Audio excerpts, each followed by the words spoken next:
বন্ধুরা আবার একটা নতুন টপিক নিয়ে তোমাদের মাঝে হাজির হয়ে গেলাম। তো দেখতে পাচ্ছি এটা বড়ি, কলাইয়ের বড়ি। তো চলো, তো তোমরা দেখতে থাকো এর সঙ্গে কী কী অ্যাড করছি আমি। এতক্ষণ নুন দিলাম, দেখতে পাচ্ছ। এখানে একটু হলুদ দিলাম,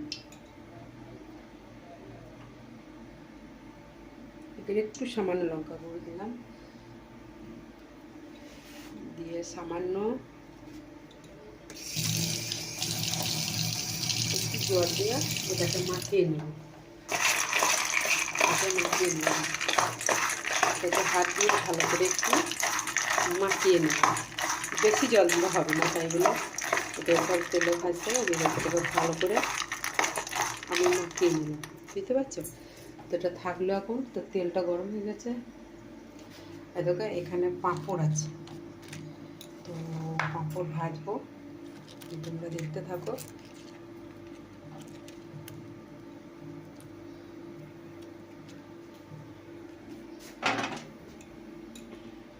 আর এদিকে দেখো ডাল হচ্ছে, ডাল ফুটছে, দেখতে পাচ্ছ।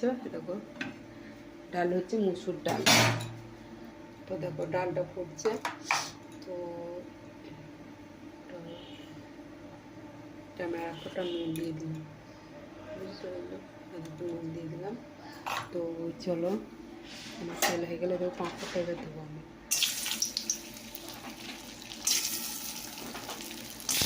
তো একবারই সব পাঁপড়টা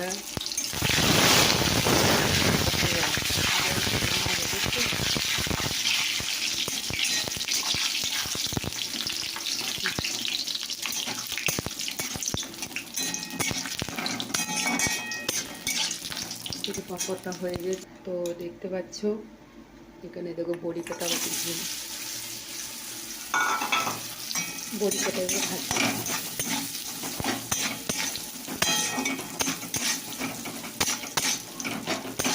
আর আলু ভাতা আছে, তো আলু ভাতাটা মাখবো। তো দেখো আমার বড়িটা কিন্তু ভাজা হয়ে গেছে। তো দেখো বন্ধুরা আমি লঙ্কা ভেজে নিচ্ছি। তো দেখো বন্ধুরা তেল আবারও গরম হচ্ছে, তাই দেখো আলু ছেড়েছি, এর সঙ্গে আলুর সঙ্গে লঙ্কা ভেজে দিয়েছি, আর নুন দিয়েছি, আর একটু তোমার লঙ্কা গুঁড়ো দিয়েছি, আর একটু জিরে গুঁড়ো দিয়েছি। এবার দিয়ে দিলাম, দেখতে পাচ্ছি। এটা একটা সম্পূর্ণ তোমাদের সামনে একবারে সম্পূর্ণ একটা রেসিপি এটা বানিয়ে দেখাচ্ছি, তোমাদের সামনে তুলে দিচ্ছি। তোমরা কেমন হচ্ছে দেখতে থাকো। দেখো বন্ধুরা আমি উল্টিয়ে দিলাম, তো উল্টনটা দেখাই নেই। তো এটা কীরকম লাগছে বলো তো? ঠিক একদম পোস্ত বড়ার মতো লাগছে, বলো বন্ধুরা। তো এই রেসিপিটা তোমাদের কেমন লাগলো অবশ্যই কমেন্ট করে জানাবে।